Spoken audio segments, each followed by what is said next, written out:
Everyone, welcome to the monthly Patreon voted review. This month's selection is Lords of Thunder for the PC Engine. It's also on the Sega CD, but shh, we don't talk about the Sega CD here. So, Lords of Thunder, created by Company Red, which consists of former members of Technosoft, the creators of the Thunder Force series. So there's actually a lot of overlap between Lords of Thunder and Thunder Force, not only because they both have thunder in the title, but also the actual design and gameplay of both series are incredibly similar to one another. So much so that I would say that Lords of Thunder is a follow-up to the Thunder Force style of console shmup design. And so before we begin today's review, let's get the elephant out of the room and talk about this game's soundtrack. Or let's not talk about this game's soundtrack, because whenever people talk about Lords of Thunder, it's all about how awesome this game's soundtrack, and oh, isn't it cool how the game's soundtrack is on the PC Engine and it has CD level audio quality? Isn't that just amazing? Well, I think that was really cool a couple decades ago, but at this point that novelty, in my opinion, isn't all that compelling, especially since a lot of players love chiptunes, and so I could see players wanting to hear like a chiptunes version of this game's soundtrack. But the question I want to answer today is, what about the game attached to the soundtrack?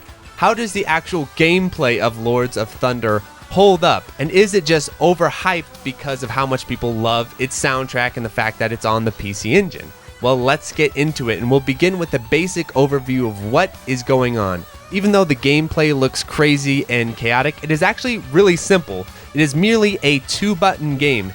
You have your shot button, which is a fully automatic shot button, which I really appreciate, and I'm happy to see that we're finally moving away from mash your controller to shoot style of design and going into the modern fully automatic shot. So that's a great point, Lords of Thunder. And then the second button is the bomb button, and what's very cool about the bomb button in Lords of Thunder is that it grants invulnerability. So even though this game is on the PC Engine, you can already see it making moves towards modern shmup design with fully automatic shot and invul on bombs. And so for people new to the game, I think the signature mechanic is going to be the sword swing. And I have good news and bad news when it comes to the sword swing. The good news is that the sword swing actually functions really well and is not overly complicated, because a lot of shmups with sword mechanics, those, if they're not done correctly, can go incredibly wrong. But in the case of Lords of Thunder, the way it works is simply when you get close to something, you get in point blank range, you just automatically start slicing it.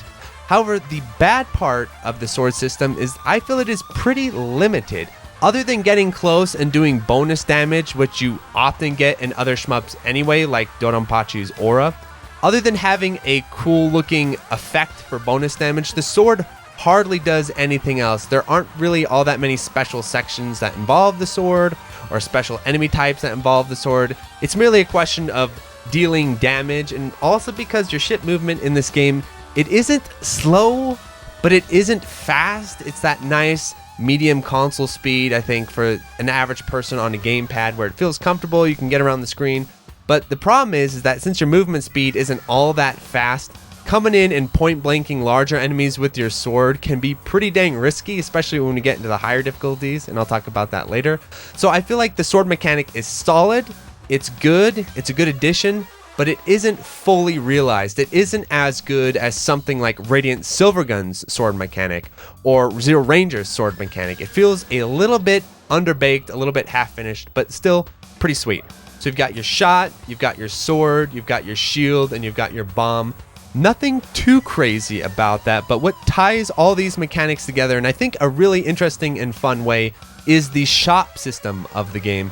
And when it comes to shmups with shop systems, I'm always a little bit skeptical of this. You know, I don't like the RPG style mechanics in my shmups, but I also recognize that this is a console shmup. It is not an arcade game, and it is also targeting console shmup players. And if there's one thing I know about console shmup players, a lot of them do like shop systems in their games. You see that in UN Squadron, you see that in Dranius, and we see it here in Lords of Thunder. And I think that is one reason why this game is as popular as it is among console players, is the shop system and how well done the shop system is. Because if you do a shop system incorrectly, it can either feel like a Euro shmup where a lot of the game's design is being really stingy with power-ups because it really wants to emphasize the shops, and that's why your shmup shops aren't very good because they underpower the player all the time. Or they can go the other direction where they just make the game way too easy because you can abuse the shop system really well. I think Lords of Thunder leans a little bit more towards making the game easy and making the shop system maybe a bit too abusable. But what I like about it is that they tied in the money with the scoring, or they added a risk-reward element to the money where when you kill enemies, you get the gems and you have to collect the gems in order to get shop money. And it kind of functions a little bit like an Esperade or Ketsui or these types of games where there's that risk reward of picking up the items, especially with the way the game's level design is done, because you can tell that developers are intentionally adding risk in certain sections in order to pick up a lot of money. But if you're able to pull that off, that's going to help you out in the long run. Another aspect of this game's design that is very similar to the Thunder Force series is the level select. And I'm personally still undecided how I feel about level select in shmups. I think a lot of people will just say, oh, level select, that's good, just put level select in your game. But to me, I've always felt a little bit awkward about it, because if your level select is done really well, that essentially means that all your levels are equally hard, which is interesting, but for the most part, that means that it kind of gets a little bit monotonous, and it makes kind of an awkward difficulty curve where you get through like 80% of the game at one difficulty level, and then the last stage goes boom and jumps up a big spike. That kind of happens a bit in Lords of Thunder, but not too much. So there's that risk. Or there's the other one where there is a difficulty progression of the stages, and so there is an optimal route. And so it's just a game of, can the player figure out the optimal route? And then once they figure out the optimal route, why didn't you just have the game automatically have them do that route anyway? But then there's the other issue with some games where you're able to actually invert the difficulty curve. And inverting a difficulty curve, if you can get away with it, is really good, because if you put the harder stages up front, that means that you can do a lot of resets and grinding to get a good run. And then once you get over that initial hump of coming out the highest difficulty first, then you can come in and just lay waste to the rest of the game. Blazing Chrome, this is a big issue with Blazing Chrome, and why 1cc's and Blazing Chrome are pretty damn easy is because you can actually invert the difficulty curve of the game and stockpile resources and do all this stuff coming into the final stage. Lords of Thunder is very interesting because the shop system sort of prevents that a little bit, because when you begin the game, you're at low power. So if you go in low power to the hardest stage, and I couldn't tell you which one's the hardest, but some are easier than others, I think. But if you come in with low power to the hardest stage, yes, you're inverting the difficulty curve, but you're also playing underpowered, where you could have gone into an easier stage, leveled up, and then saved that for the later stage. So with Lords of Thunder, I'm going to give the level select a pass, just because I think it is nicely complemented by the leveling and the shop system. And when they all work together well, it does give a pretty nice balanced difficulty curve that is a little bit more difficult to subvert than other shmups. Though I think at high difficulties, you'll still probably end up doing that, I am sure. So now let's talk about the weapon selection of the game. So you got 4 different weapon types. You got the water, you've got the fire, you've got the earth, you've got the wind, and when they all unite, you get Captain Planet. And at first, when you initially play the game, it feels like, oh yeah, these seem to be pretty well balanced.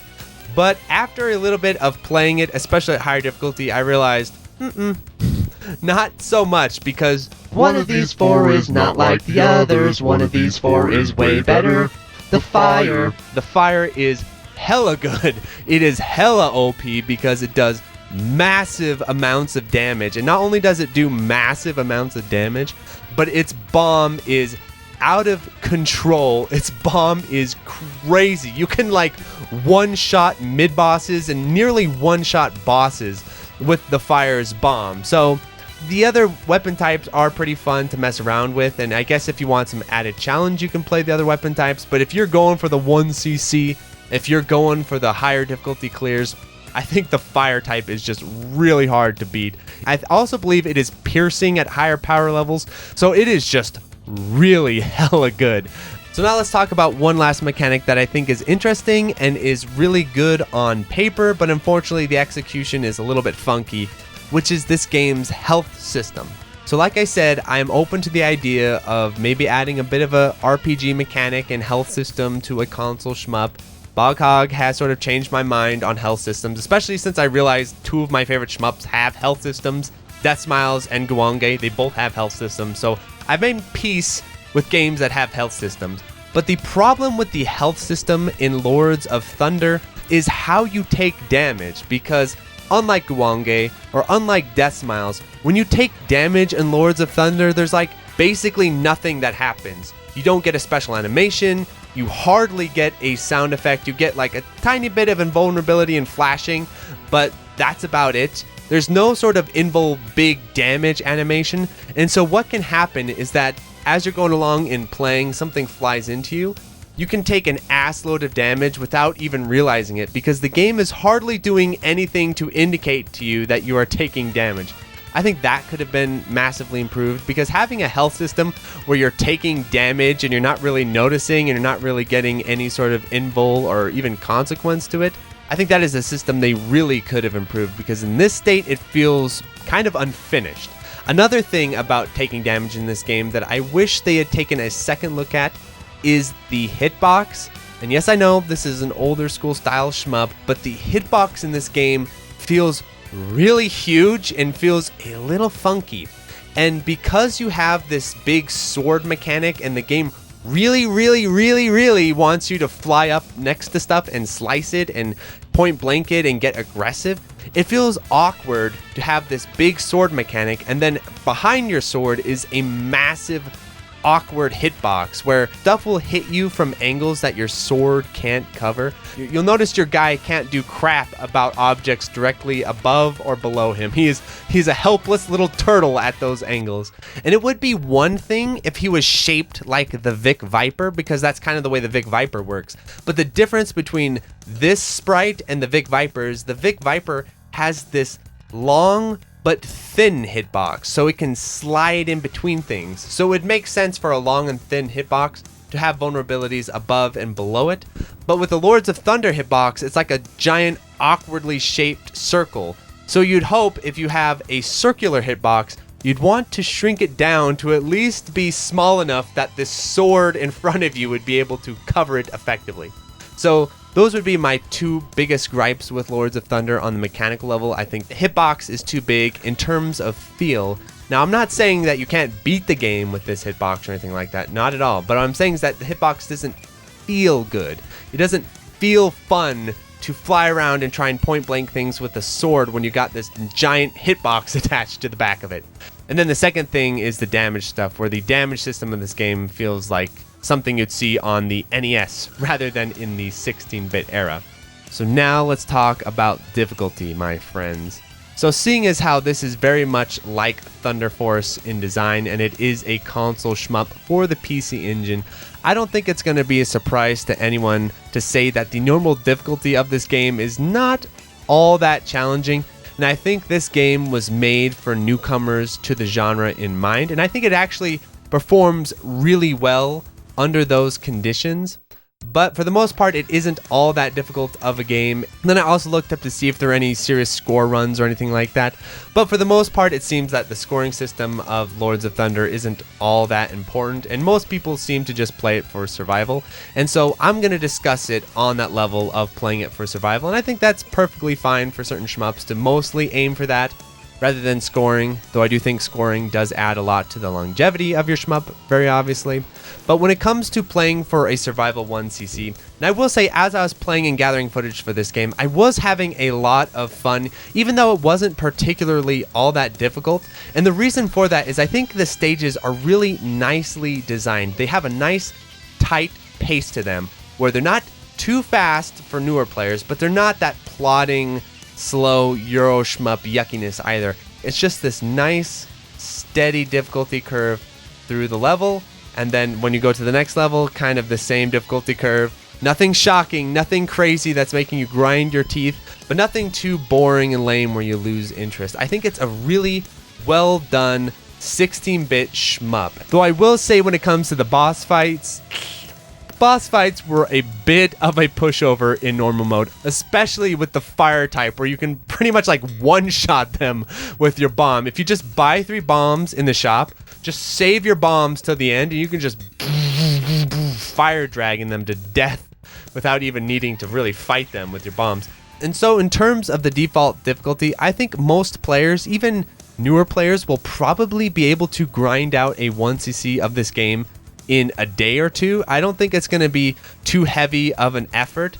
And so that, of course, brings the question, okay, what about when you play the game on the highest difficulty? That's where things get interesting.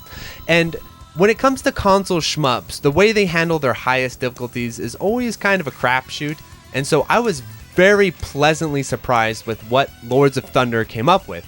Because a lot of console shmups, what they do for higher difficulties is they just add in a few extra enemies, have the enemies shoot a little bit more frequently, have the bullet speeds increase somewhat, and then of course make the enemy health higher and more tanky, and it gives the games kind of this more plodding, gross feel to them. But to my surprise, no. Lords of Thunder did not do that. Instead, you go up to the highest difficulty, you come in, you slash an enemy, it explodes, and guess what comes out of it? Suicide bullets, motherfucker. That's right. The game has suicide bullets at the highest difficulty. And let me tell you, this makes the game way more fun. When I was playing the game at the highest difficulty with the suicide bullets, it was awesome. One of the interesting thing about the suicide bullets too is, okay, so I play a lot of Ketsui, and I've been playing a lot of games with suicide bullets lately. And so when the suicide bullets came out, I thought, I got this. I'm the suicide bullet master now. I'll have no problem with this. But the suicide bullets kept screwing me up and killing me over and over. And I was like, what the hell is going on? Why can't I dodge these suicide bullets? And then I figured out the trick.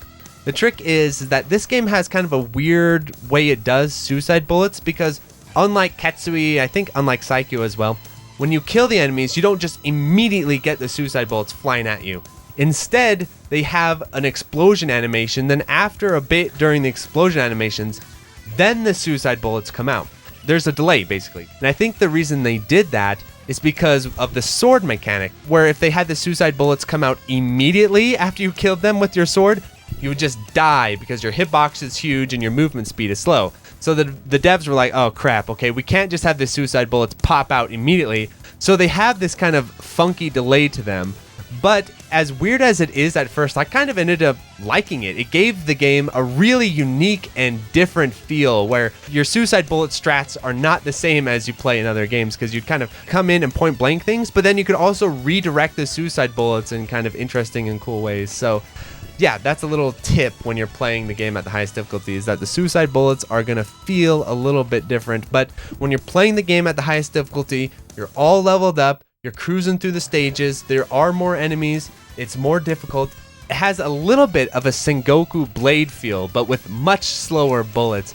Also, speaking of the boss fights earlier, the bosses end up gaining extra bullets and things in their patterns. So their patterns are actually harder to dodge on the highest difficulty. And then on top of that, the stages are more demanding, so you might actually end up using your bombs for different things during the stages, at least to panic and save yourself a time or two. So when you combine it all together, the suicide bullets, the more enemies, the more difficult bosses, it really transforms the game a lot, and I think for the better. And also because resources matter way more at the higher difficulty, you're also incentivized to score more, or at least try to get the scoring gems more. And so the whole system, I think, comes more sharply into focus in the higher difficulty, and that's good. That's a sign of a good game, where the game feels better and works better at higher difficulty. That means the underlying design is really solid. So what does this all add up to in the end? In my opinion, I'm happy to say that Lords of Thunder is not just a glorified soundtrack. I think there is a really solid 16-bit horizontal shmup underneath it. If you're a fan of the Cotton games, or you're a fan of Sengoku Blade, I would say Lords of Thunder, at its highest difficulty, is worth checking it out. It is a ton of fun. The normal 1cc is a pretty basic affair, but if you crank it up to max difficulty, then the gameplay really gets cooking, and it's the right kind of difficulty shift. It's not just arbitrary, make the enemies tanky. It's like actually shifting the way the game plays in a rewarding and fun way. So Kudos to Company Red for making such a well-rounded game. It's not well-balanced because the fire shot is just OP in my opinion, but it is well-rounded in that it's going to appeal across a large section of players. If you're a super player, if you're Jamers or Iconoclast, you're probably not going to get too much out of Lords of Thunder. But if you're a beginner to the mid-high tier of skill level within the genre, I think you are going to have a ton of fun with it.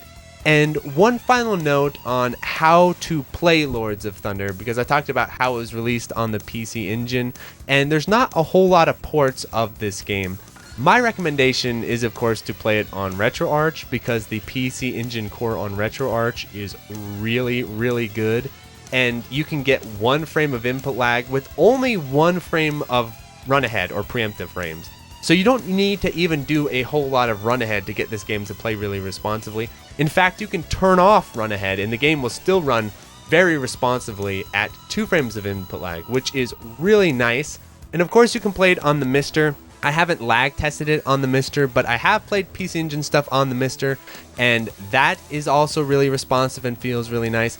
Basically what I'm saying is that I don't think the PC Engine Mini does this game justice, because I have heard it has higher input lag, and these days with a Mister, with RetroArch, I just do not think those mini consoles are going to be worth your time, especially when you start cranking it up to higher difficulty and then you're battling input lag just as much as you're battling the actual game itself.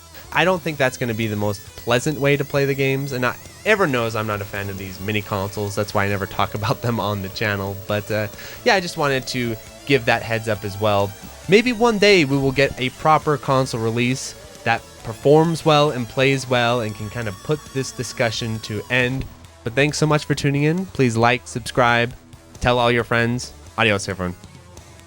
So thank you to the $5 patrons, 100, accepting Panda, Admiral Coconut, Arnold, Alexander Pfeiffer, Alexander Talbot, Dingo, Another Joe, Anthony A, Arcade Hell, Aaron Solis, Arrow Viper, Bo, Ben, Vito Dames, Borgie22, Brian Shiver, Chase Palumbo, Chattel Maltese, Chris Yuzefovich, Chronic Burnout 3, Clara Cliff, Clammy Coyote, Coast, Colorboy, Cooksand666, Cook Some Soup, Corey Mark, Des Audio, Danchi, Darren Griffin, Dave Hansen, Delta Tango 6, Disco Star Slaya, DJ420, Praise It, Eric H, Fantaside, FCK, Francisco, Full Set, Retro Shmupper, Hausu, Jake Ryan, JLab, JB RPG, John Kelly, Gameboy Guru, K2, Khalil Reedy, Contain, Craze the Boys, K Horse, Malaise, Matt O'Leary, Maz, Megadeth 859, Minung, Mechlin, Michael McCord, Mitchell Y, Queen Charlene, Nathaniel Davis, Neon Dagger Games, Okla Kugels, Philip Mason, Rattlecat, Raul, Real Skeen, Riff Mason, Rolf015, Sarah, Scanline City, Seesaw STG, Shmup Junkie, Sir Pong, Steve Fiction, Street Magic, Super Funk, Tamzarian, Takero Mucho, The Boot Rex, Their Dirty Screech, The N1, The Old Bensta, Tiram, Sugumo, 2IU, Twilight EX, Utakoi Roots, Vic Viper, Wabby Legs, X20 Specs, Boghog, and Utkaya. Thanks for watching.